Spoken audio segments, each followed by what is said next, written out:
Mahigit 5,000 at 500 flood control project ang natapos na at marami pang iba ang kasalukuyang ginagawa sa buong bansa.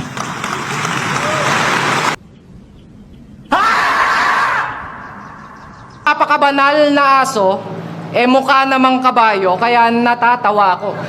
Sir Arik, yung bantay mo, bantayan mo. Di malayong magbantay na rin ng sarili to. Tignan mo, nauulol na oh. Lulong to. Lulong to, tapos gusto mo pang maging role model ng mga kabataan?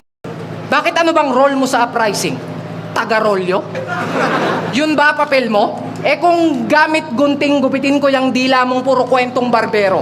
Kaya mo lang namang gustong-gusto sa uprising kasi yung logo nakatiklop, nakamao. Bato. Sa bato-batopic.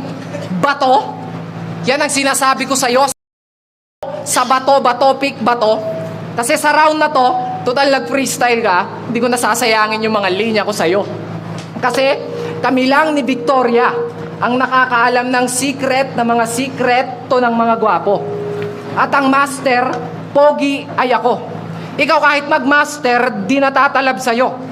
Pang mister, popo na yung kulay mo. May kanta to.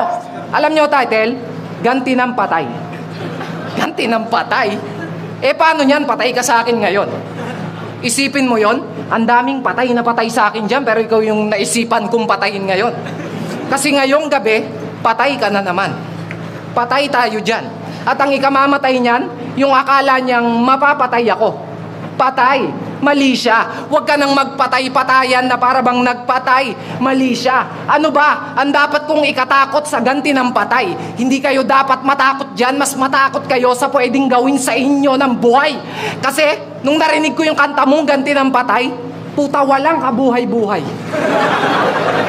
At ang iniisip ko pa doon, paano mo i-revive yun?